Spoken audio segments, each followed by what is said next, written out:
Olá, sétimo ano. Vamos dar início aí a um novo capítulo, ao capítulo número 4, o capítulo que começa na sua apostila, na página 66. Qual vai ser o assunto? Industrialização. O que foi visto no capítulo anterior? Foi visto o setor agropecuário brasileiro, os problemas que tem na agricultura, os tipos de agricultura, uma agricultura familiar, uma agricultura comercial. E nessa fase agora da apostila, nós vamos trabalhar a transformação de um produto, a transformação da matéria-prima, para que essa matéria-prima transformada chegue aí na sua vida.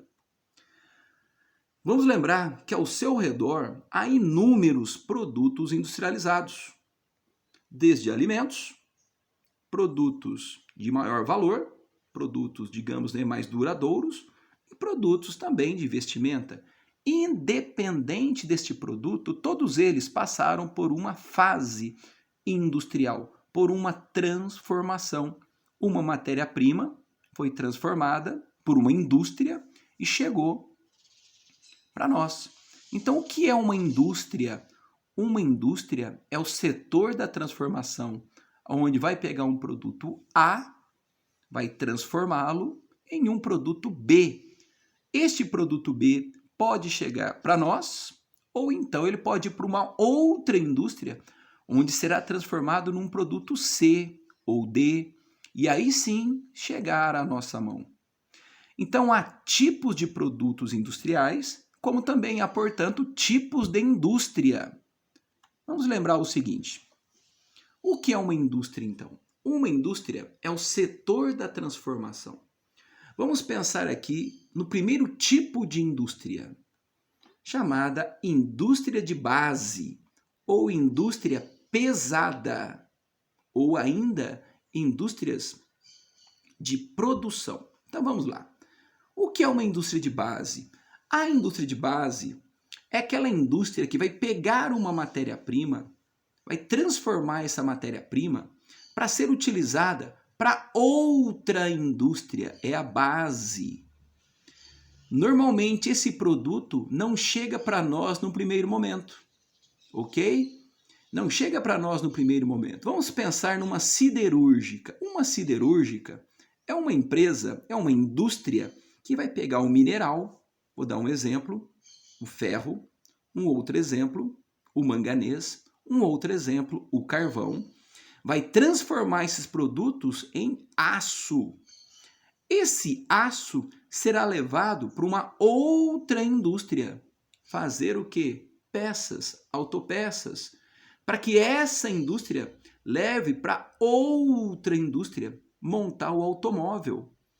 Então existem tipos de indústria. Indústrias de base, que fazem aquele produto inicial, pegam a matéria-prima bruta, fazem uma transformação e encaminham para outra indústria, que pode ser diretamente para uma indústria que vai chegar para nós, ou então pode encaminhar para uma outra indústria, que aí sim vai encaminhar para uma outra indústria e aí sim chegar na nossa mão.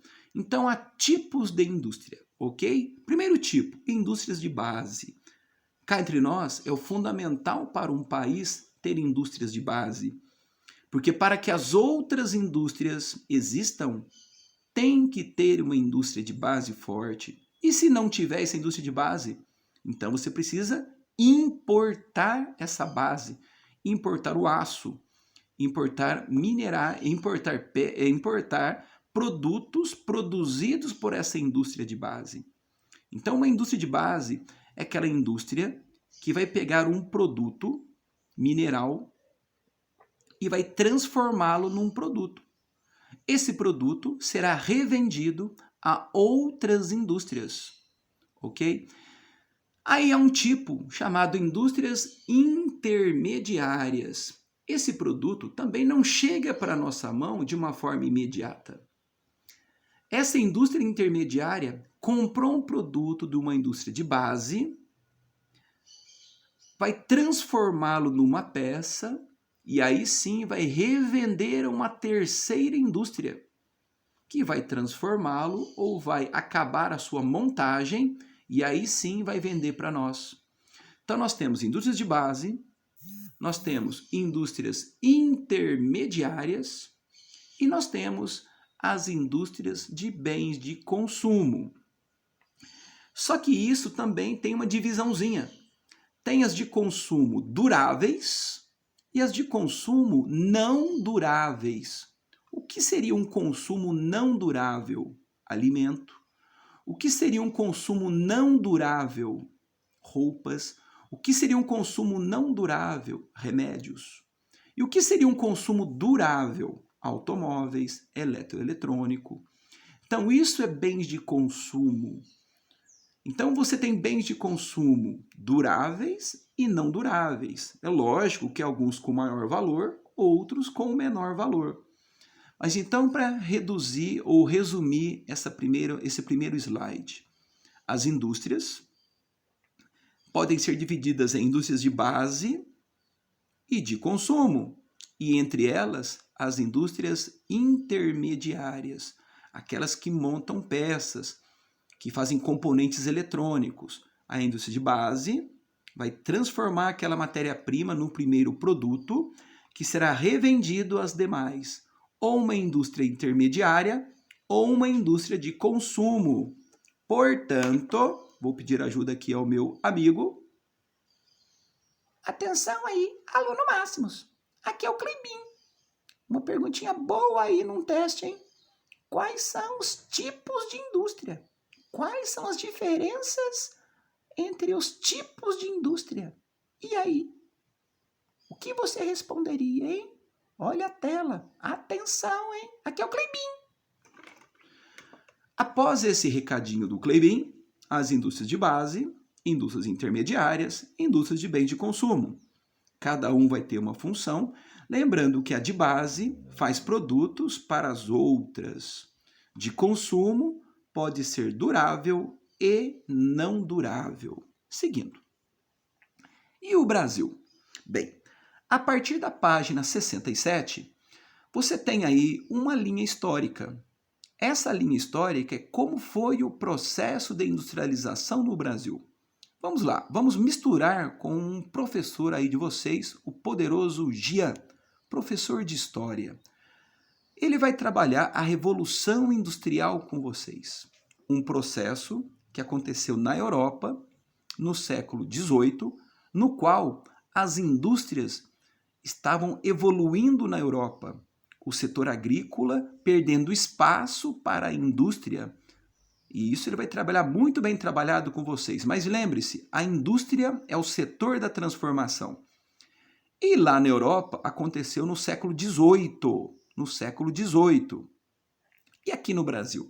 Aqui no Brasil não começou no século XVIII. Aqui no Brasil tem uma outra história. Então vamos lá. Nós vamos dividir em algumas fases, ok? Processo de industrialização no Brasil. Portanto, lembre-se, história. Na Europa, a Revolução Industrial começou no século XVIII, 1700 e alguma coisinha. E aqui no Brasil junto? Não. Aqui no Brasil, as indústrias vieram um outro momento. As indústrias nossas, quando comparadas à da Europa, o momento nosso é mais recente.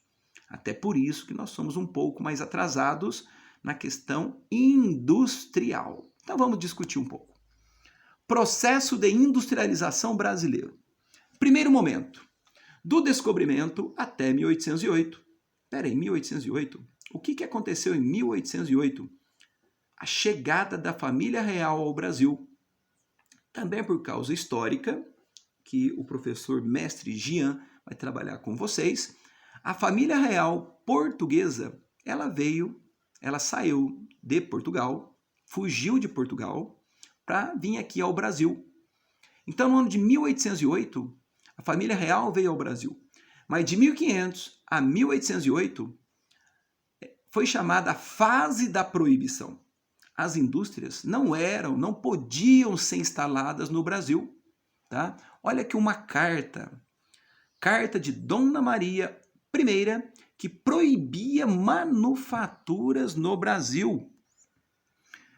Esta carta de Dona Maria I, ela impunha que o Brasil estaria proibido de ter a sua indústria, de ter as suas manufaturas, de ter o seu setor da transformação. O motivo, de acordo com a carta, é que iria começar a faltar então mão de obra para o campo, iria prejudicar o campo, iria diminuir a produção do campo. Mas vamos lembrar que se o Brasil também se modernizasse, iria prejudicar quem? Portugal. Então o Brasil, num primeiro momento, de 1500 a 1808, estava proibido de ter as suas manufaturas. Foi chamado de a fase da proibição, tá? Esse material aqui, esse PowerPoint, vai ser encaminhado para vocês. Aí vocês leem com atenção essa carta. Porque essa carta deixa bem claro, o Brasil não pode ter indústrias. Porque cá entre nós vai prejudicar quem? Os grandes proprietários de terra. Tá? Então, de 1500 a 1808, o Brasil estava proibido de produzir através das indústrias. O Brasil, então, de 1500 a 1808, era apenas o quê? Um fornecedor de matéria-prima. Né? Nessa época, a mineração, né? Principalmente os minérios que estavam vindo forte, e daqui a pouco o café. Mas então a fase da proibição de 1500 a 1808. Mas, em 1808, chegou a família real. E a partir de então, o Brasil deu uma modernizada, porque a família real agora estava morando no Brasil, né? Vamos lembrar que um pouquinho antes disso, o que já tinha acontecido? A capital do Brasil tinha mudado. De Salvador, ela veio para o Rio de Janeiro. E a família real também vindo para o Brasil. Então você vê que a estrutura está mudando um pouquinho, né? Aquela estrutura agrícola do comecinho do período colonial já estava mudando. Então, em 1808, com a chegada da família real para morar aqui no Brasil, o Brasil pegou uma outra fase. Essa fase foi chamada a fase da pré-revolução industrial. Aqui você tem uma foto, embarque da família real portuguesa para o Brasil. Então, a família real teve alguns problemas lá na Europa e acabou fugindo para o Brasil. Chegando aqui no Brasil, o Brasil agora pegou um novo impulso, porque a família real estava aqui agora, né? Novos acordos foram feitos, em especial com a Inglaterra. Vamos lembrar que até então, o que acontecia aqui no Brasil? Havia um pacto colonial. Você também vê história. O Brasil só produzia para Portugal e o Brasil só comprava de Portugal. Era o pacto colonial. A partir de 1808, com a família real morando aqui no Brasil, novos acordos foram feitos.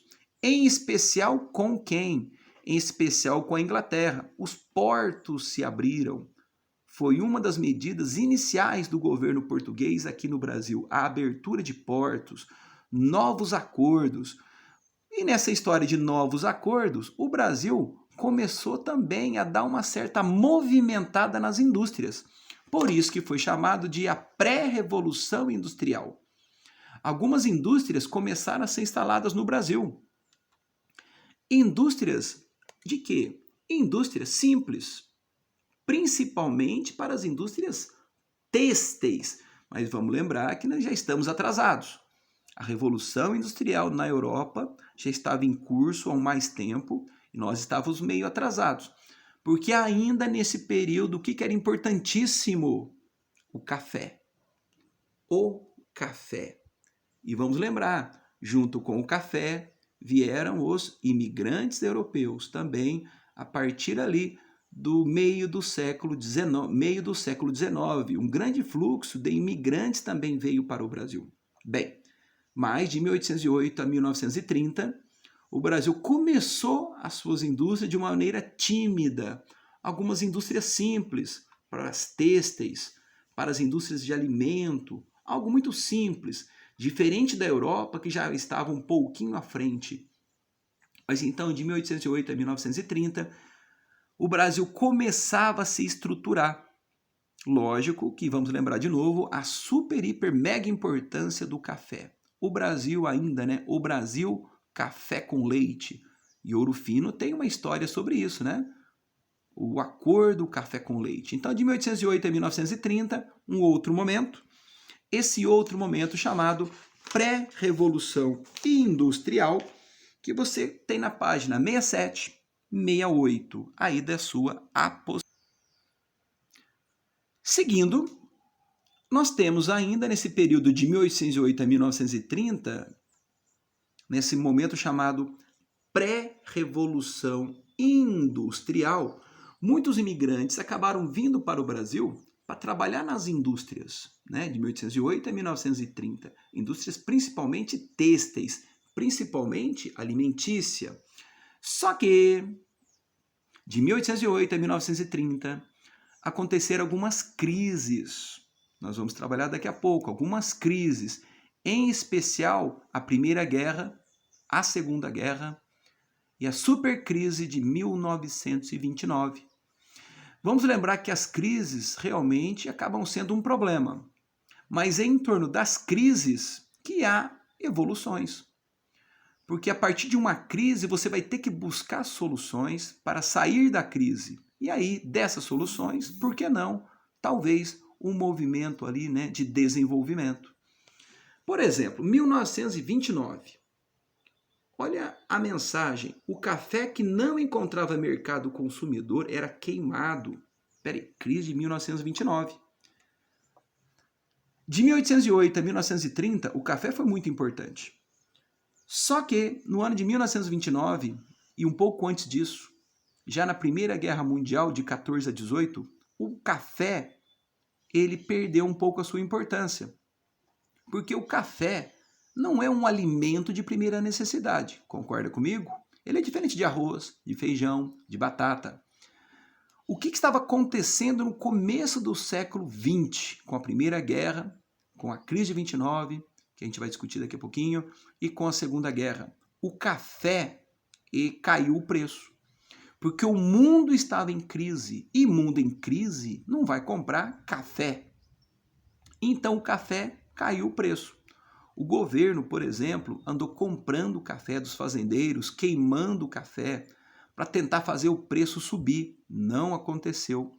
E os cafeicultores, com isso, começaram a perder dinheiro. E nesse perder dinheiro, crise. E na crise você tem que buscar solução. Qual foi a solução dos cafeicultores? Buscar um novo investimento. Então, entre 1808 e 1930 foi chamada a pré-revolução industrial. Mas algumas crises fizeram o Brasil, de novo, pegar um novo rumo. Porque de 1808 a 1930 havia algumas indústrias, mas o importante era o café. Mas algumas crises fizeram os cafeicultores, fizeram o Brasil tomar um novo rumo. Então, vamos trabalhar com as crises. No início do século XX, já trabalhando aí, né, com a página 68, 69, crises mundiais. A Primeira Guerra Mundial, a Segunda Guerra Mundial e, entre elas, a crise de 29, a quebra da Bolsa de Valores de Nova York. Vamos pensar o seguinte: quem era o grande parceiro comercial do Brasil até aquele momento? Até o momento da Primeira Guerra, Segunda Guerra, crise de 29, a Europa.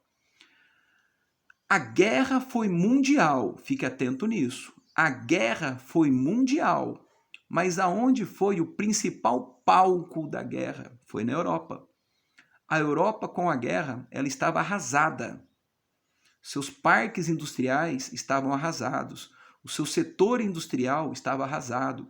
Londres, Paris, Roma, estava tudo arrasado, tinha sido bombardeado, crise imensa econômica. E o que era a Europa?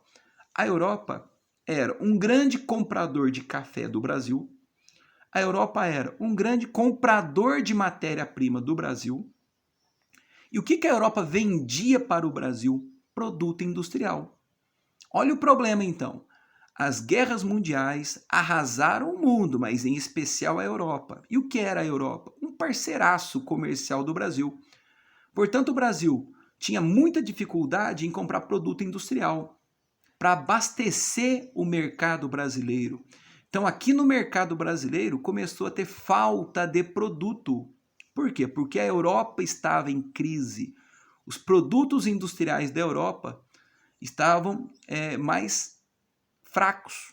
Os produtos industriais na Europa estavam tendo alguns problemas para serem produzidos, porque o setor industrial, a Europa estava em crise, porque a Europa estava arrasada com as guerras mundiais. Muito dinheiro foi gasto com arma. Então os outros setores estavam arrasados. E nisso tudo, o Brasil também ficou arrasado, porque o Brasil perdeu um grande fornecedor de produto industrial. E a crise de 29, o que tem a ver com isso? Isso aconteceu nos Estados Unidos. Os Estados Unidos também sentiu um problema no ano de 1929. Na década de 20, no comecinho do século 20, na década de 20 do século 20, a indústria americana estava produzindo muito, até por causa da Primeira Guerra. A Europa estava arrasada, então as indústrias americanas começaram a produzir muito, até para abastecer o mercado interno e também a Europa. Só que a Europa se reconstruiu, e no reconstruir, os Estados Unidos entrou numa crise em 1929 porque teve uma superprodução. E aí as indústrias começaram a ser desvalorizadas. Começou a entrar uma crise nos Estados Unidos. Peraí, e o Brasil nisso? O Brasil era um grande fornecedor de café para os Estados Unidos. E numa crise, ninguém vai comprar café. Então os cafeicultores brasileiros começaram a ter dificuldade para entrar no mercado americano, porque o mercado americano não estava mais comprando café brasileiro. E os cafeicultores do Brasil em crise. E o que fez o governo, vamos lembrar? Queimando café para tentar fazer o preço subir, porque com menos café o preço sobe. Então voltemos. As crises mundiais. Mas e daí? O assunto nosso é indústria. A Europa em crise. O que era a Europa? Um fornecedor de produtos para o Brasil. Ela comprava as nossas matérias-primas e nos revendia produto industrial. Só que nós não estávamos mais recebendo esse produto industrial. E nem vendendo produto, porque a Europa estava em crise. E o Brasil, então, sentindo falta de produto industrial. Crise de 29. Os Estados Unidos em crise, o nosso grande comprador de café no mundo, em crise. Então o café também não era mais vendido. E os cafeicultores? Perdas gigantescas com dinheiro. Ou seja, o Brasil precisava arrumar uma solução para isso. Solução: os cafeicultores em crise. Temos que arrumar um novo ramo econômico, porque o café já não está dando mais dinheiro. Os Estados Unidos já não estão mais comprando tanto café. A Europa já não está comprando mais tanto café. Outra crise, né? A Europa já não está mais entregando seus produtos como entregava para o Brasil. E o Brasil tendo dificuldade para abastecer o mercado interno. Portanto, crise. Crise. E nessa crise começa a Revolução Industrial Brasileira. Então, a Revolução Industrial Brasileira, que aí você já começa a estar na página 69, você tem uma figura chamada Getúlio Vargas. E aí você decora isso aqui, ó. Substituição das importações. Ok? Então, sétimo ano, atenção, decore esse personagem aí. Getúlio Vargas foi o cidadão, foi o nosso chefinho que deu início à Revolução Industrial Brasileira, ok? Isso foi chamado de substituição de importação. Então, Getúlio Vargas, substituição de importação. Atenção a esses detalhes. Tô de olho em sétimo ano, atenção. Bem, no ano 1930, a Revolução Industrial Brasileira. Getúlio Vargas. Bem, qual era o momento então? Essa crise mundial enfraqueceu a política brasileira também. Os grandes cafeicultores começaram a ter crise, muita crise, porque o dinheiro, começou a ficar mais raro. E aí novos personagens políticos começaram a aparecer. Porque até essa época, 1930, 1808 1930, quem mandava no Brasil? São Paulo e Minas. Minas e São Paulo. O que era isso? Café com leite. Lembre da importância de Ouro Fino. Só que com a crise no café, e os cafeicultores perderam um pouquinho o poder, portanto São Paulo ficou mais fraca na política, Minas ficou mais fraca na política, outros personagens começaram a aparecer. E apareceu um cidadão chamado Getúlio Vargas, do Rio Grande do Sul. Ele assumiu a presidência do Brasil, e aí você vai trabalhar com história, como ele chegou na presidência, né? Aí é um processo, mas ele acabou chegando na presidência do Brasil.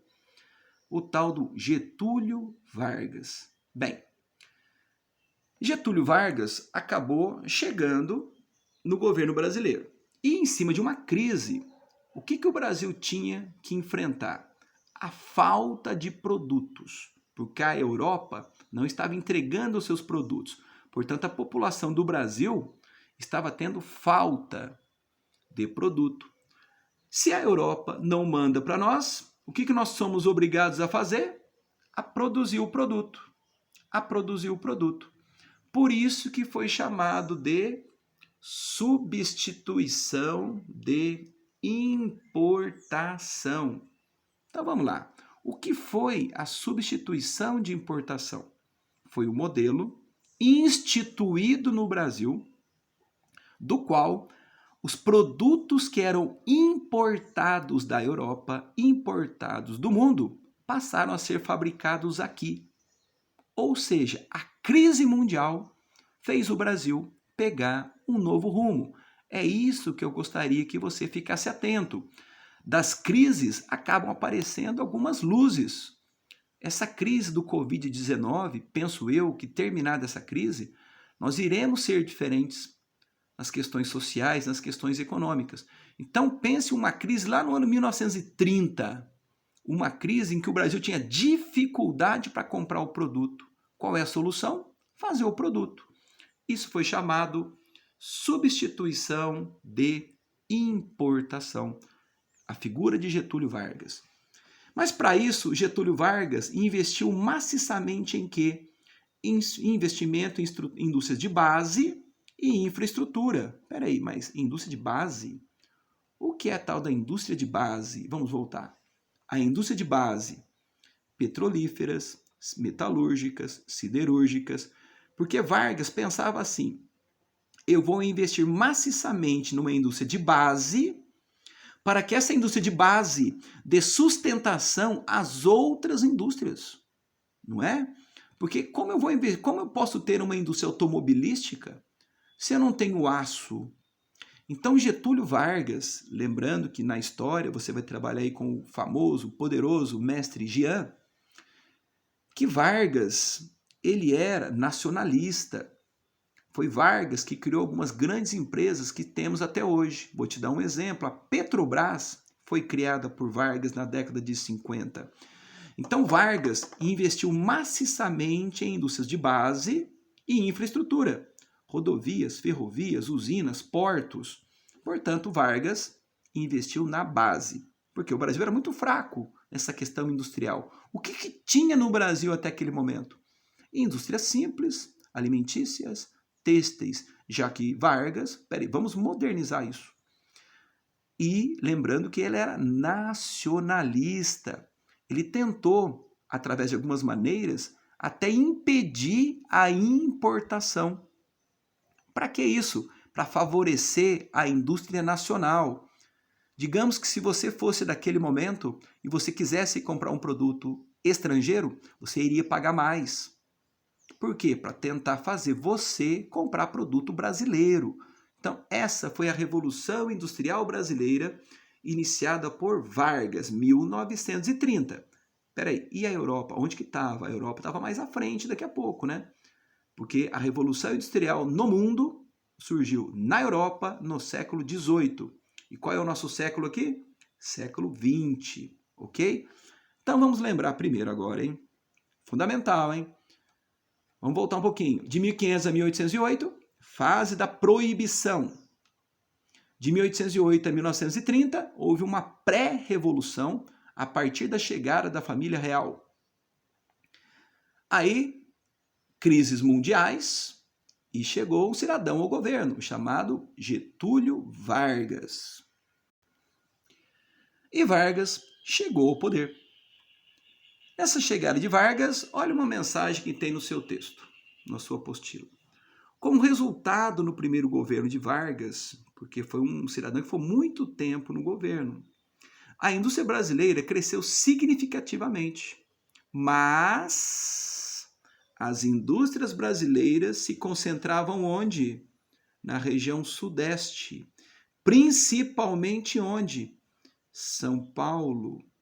Essa região aqui, ela era mais estruturada. Mas por quê? E aí volta a importância do café. As indústrias se aproveitaram da estrutura do café. As ferrovias, os portos, que antes eram utilizados principalmente pelo café, agora viraram rotas também para as indústrias. Então, essa região sudeste acabou recebendo mais indústrias. E aí, as desigualdades regionais. Essa região começou a ficar ainda mais evoluída que as outras. E o que você trabalha daí? As migrações. Muito nordestino, muitas pessoas de outras áreas acabaram vindo para essa região. E aí, próximo assunto nosso, semana que vem, cidades. As cidades começaram a crescer. Um forte ritmo do crescimento urbano. Portanto, Vargas pôs o Brasil num novo rumo. Ok, as indústrias começaram a ser mais, digamos, valorizadas, até por causa da crise mundial, mas se concentraram na região sudeste. E aí as desigualdades regionais. Fique esperto nisso, hein? Pessoal, então, terceira entradinha minha hoje, hein? Concentração industrial. No início, as indústrias, lógico, buscaram preferência à região sudeste. Por quê? Porque o objetivo é lucro. O que uma empresa busca? Matéria-prima, mão de obra, transporte, energia, mercado de consumo. Então as indústrias, elas querem lucro. E o que essa região oferecia? Lucro. Os fatores locacionais, mão de obra, energia, matéria-prima. E o Sudeste tinha mais do que as outras, ok? Isso acabou atraindo indústrias e agravando as desigualdades regionais. Fica esperto aí, malandro. O nosso Cleibin deu o seu recado. Reta final, pessoal. 1956. Chega ao governo um mineiro, JK, Juscelino Kubitschek. Vamos lembrar que Vargas, ele era nacionalista. Ele incentivava muitas indústrias nacionais, em especial o quê? O tipo de indústria de base. Base, que está lá no primeiro slide. JK chegou ao governo. Ele tinha até uma propaganda, 50 anos em 5. Ele tentaria fazer, no seu governo de 5 anos, de 56 a 61, o Brasil crescer. O que o Brasil não cresceu em 50 anos, ele cresceu em 5. JK, por exemplo, fundou Brasília. E nesse caso, o que diferencia JK de Vargas? JK, ele incentivou muito as empresas multinacionais, as transnacionais, a virem para o país. Empresas de outros países virem para o Brasil. Perguntinha interessante, hein? E o que ele acabou oferecendo? Olha aí. De 56 a 61, no período no qual ele ficou no governo, para as empresas de fora, ele diminuiu impostos. Para as empresas de fora, ele acabou doando terrenos. Para empresas de fora, ele oferecia ajuda, energia, matéria-prima, infraestrutura. O que é isso? Isso nós vamos ver daqui a pouquinho, chama-se incentivos.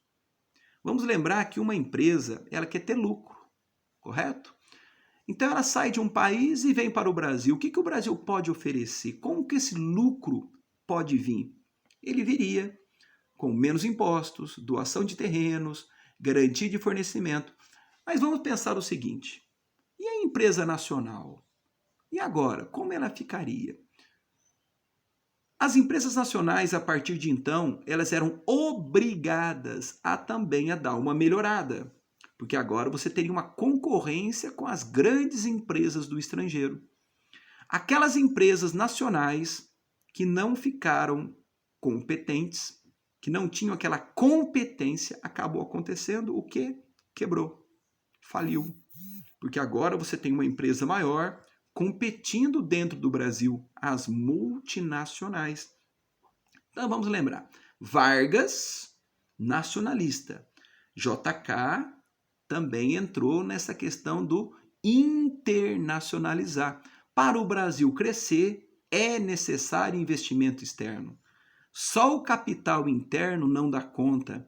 Então o JK, ele impôs mais ou menos o seguinte: é importantíssimo o dinheiro nacional, seja do governo, seja dos empresários, mas é importantíssimo a participação do capital estrangeiro. E desse capital estrangeiro, JK, você tem a chegada de algumas indústrias. Olha um exemplo, a Volkswagen veio para o Brasil. Olha aqui fazendo a poderosa Combosa, a Kombi. Olha aí, você tem o Volkswagen, o Fusca.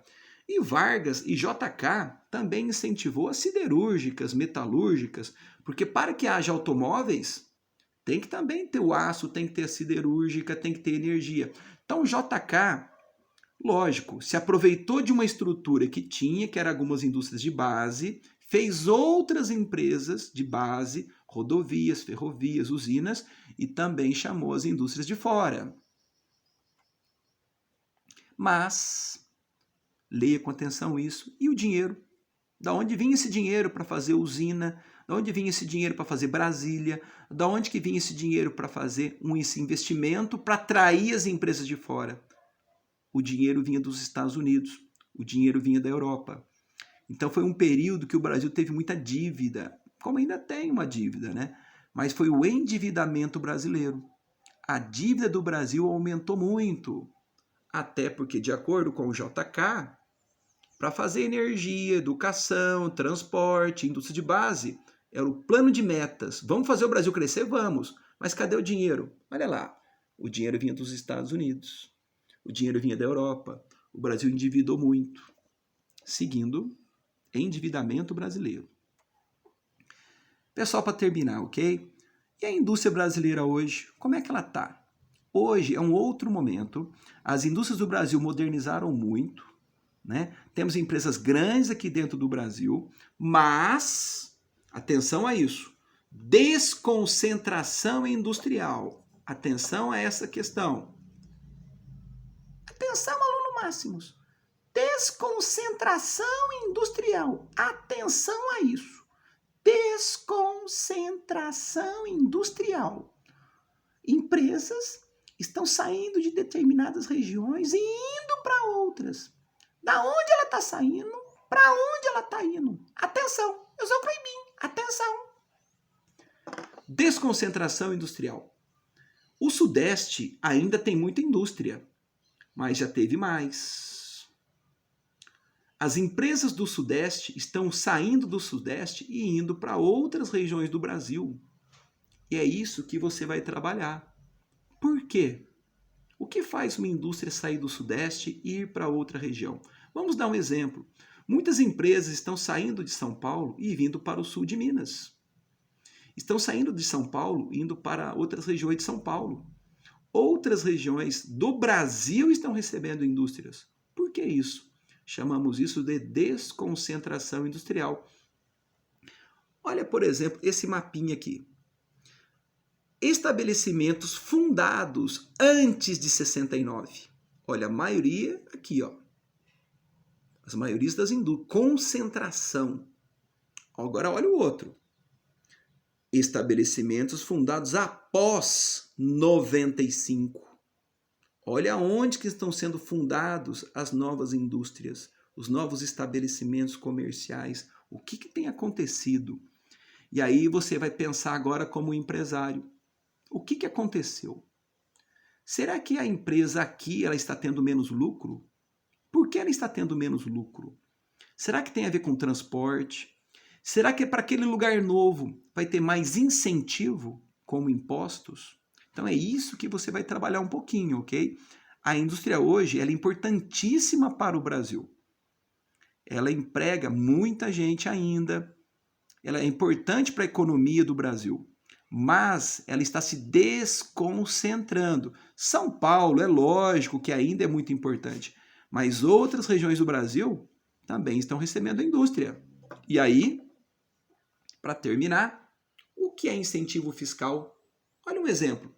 O governo do Tocantins concede incentivo fiscal a frigorífico. Governo do Tocantins concede incentivo fiscal à empresa farmacêutica. O que é um incentivo fiscal?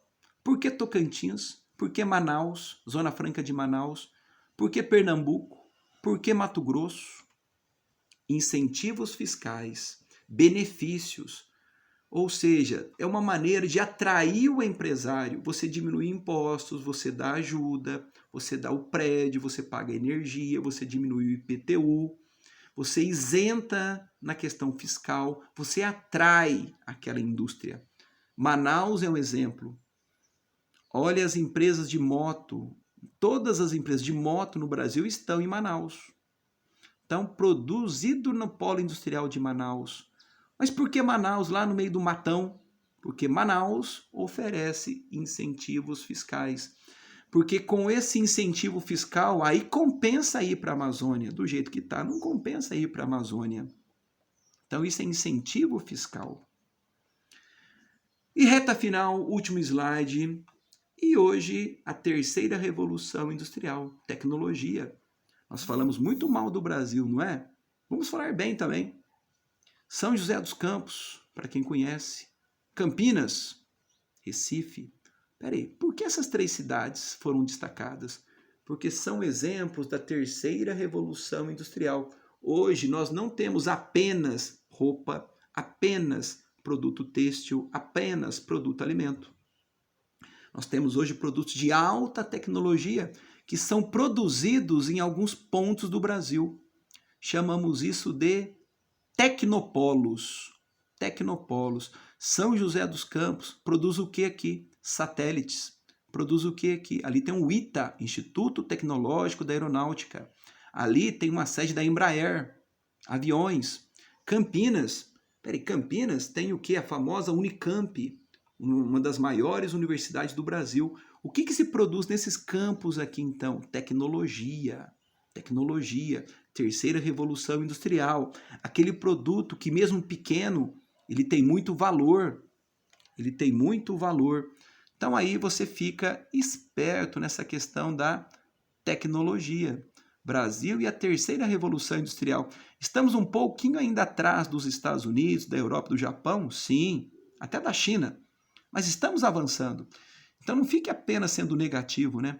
Alguns pontos do Brasil estão muito modernos. São os chamados tecnopolos. São Paulo, que não está sendo citado aqui, que tem a USP. Então, você olha essas regiões onde tem poderosas universidades, poderosos centros de pesquisa. Isso é chamado tecnopolo, ok? Pessoal, então é isso. Ok? Esse encontro de segunda-feira, uma aula rápida aí, nem tão rápida assim, mas sobre indústria. E, pessoal, fique atento às minhas entradinhas no vídeo, tá? Fique atento aí também nas atividades que você vai fazer. Atento! As atividades serão postadas no horário certinho aí, hein? Essa aula era para você assistir o vídeo e você ler a apostila, dar uma olhadinha na apostila. Atenção, a apostila também. Valeu, Máximos, eu sou o Cleibin. Pessoal, então, fiquem com Deus, tamo junto, até a próxima, fiquem com Deus.